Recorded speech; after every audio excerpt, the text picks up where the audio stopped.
Welcome to R P S L family. ನಾನಿವತ್ತು ಮೆಂತ್ಯ ಸೊಪ್ಪಿನ ಆಮ್ಲೆಟ್ ಮಾಡ್ತಾಯಿದ್ದೀನಿ. ತುಂಬಾ ರುಚಿಯಾಗಿರುತ್ತೆ, ಆರೋಗ್ಯಕ್ಕೆ ಕೂಡ ಒಳ್ಳೆಯದು. ಮೆಂತ್ಯ ಸೊಪ್ಪು ಒಂದೆರಡು ದೊಡ್ಡದು ಈರುಳ್ಳಿನ ಸಣ್ಣ ಸಣ್ಣದಾಗಿ ಕಟ್ ಮಾಡಿ ಇಟ್ಕೊಂಡಿದ್ದೀನಿ. ಹಾಗೆ 3 ಹಸಿಮೆಣ್ಸಿಕಾಯಿ ಕೂಡ ಸಣ್ಣ ಸಣ್ಣದಾಗಿ ಕಟ್ ಮಾಡಿ ಇಟ್ಕೊಂಡಿದ್ದೀನಿ. ಅರ್ಧ ಕಟ್ಟೋಷ್ಟು ಮೆಂತ್ಯನ ಸೊಪ್ಪು ಮಾತ್ರ ಕಟ್ ಮಾಡಿ ಇಟ್ಕೊಂಡಿದ್ದೀನಿ. ಹಿಂದೆ ದಂಟು ಥರದ ನಾನು ತೆಗೆದಾಕಿದ್ದೀನಿ. ಒಂದು 5 ಮೊಟ್ಟೆನ ಎತ್ತಿಟ್ಕೊಂಡಿದ್ದೆ.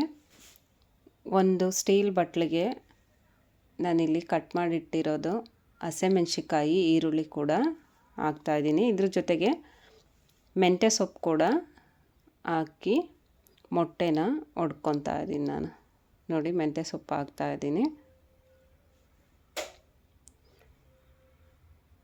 ನಾವು ಯಾವಾಗಲೂ ಪ್ಲೈನ್ ಮಾಡ್ಕೊಂಡು ತಿಂತಾ ಇರ್ತೀವಿ. ಈ ಥರ ಮೆಂತ್ಯ ಸೊಪ್ಪು ಹಾಕಿ ತಿನ್ನೋದ್ರಿಂದ ಆರೋಗ್ಯ ಕೂಡ ಒಳ್ಳೆಯದು, ಚೆನ್ನಾಗಿರುತ್ತೆ.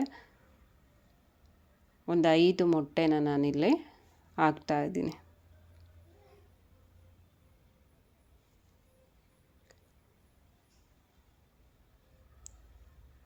ಇದ್ರ ಜೊತೆಗೆ ನಾನು ಒಂದು 1/4 ಟೇಬಲ್ ಸ್ಪೂನ್ಕಿಂತ ಒಂಚೂರು ಜಾಸ್ತಿ ಉಪ್ಪನ್ನು ಹಾಕ್ತಾಯಿದ್ದೀನಿ. ಉಪ್ಪನ್ನು ನೋಡಿ ಹಾಕ್ಕೊಳ್ಳಿ. ಒಂದು ಅರ್ಧ ಟೇಬಲ್ ಸ್ಪೂನು ಚಿಲ್ಲಿ ಫ್ಲೇಕ್ಸ್ ಹಾಕಿ ಚೆನ್ನಾಗಿ ಮಿಕ್ಸ್ ಮಾಡ್ಕೊತಾ ಇದ್ದೀನಿ.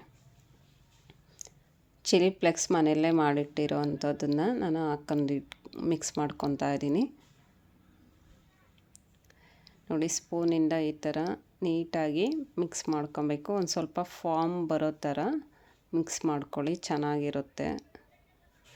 ಒಂದು 3 ನಿಮಿಷ ಈ ಥರನೇ ಮಿಕ್ಸ್ ಮಾಡ್ಕೊಳ್ಳಿ, 2 ರಿಂದ 3 ನಿಮಿಷ.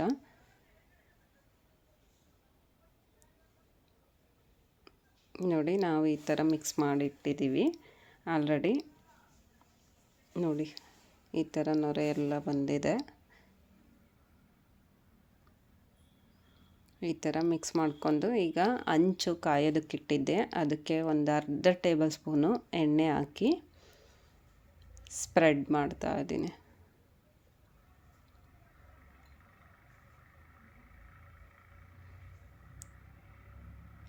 ನಾನು ಹಾಗೇ ಹಾಕಿ ಆಮ್ಲೆಟ್ನ ಸ್ಪ್ರೆಡ್ ಮಾಡ್ಕೊತಾ ಇದ್ದೀನಿ.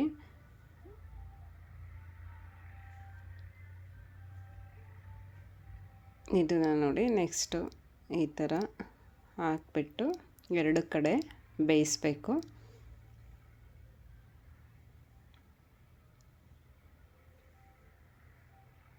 ನೋಡಿ, ಆಮ್ಲೆಟು ರೆಡಿಯಾಗೋಯ್ತು. ತುಂಬಾ ಚೆನ್ನಾಗಿರುತ್ತೆ. ಬಿಸಿ ಬಿಸಿ ಆಮ್ಲೆಟು ತಿಂತಾಯಿದ್ರೆ ಮಜಾನೇ ಬೇರೆ. ಇಷ್ಟ ಆದರೆ ಲೈಕ್ ಮಾಡಿ, ಕಮೆಂಟ್ ಮಾಡಿ, ಶೇರ್ ಮಾಡಿ. Thank you for watching.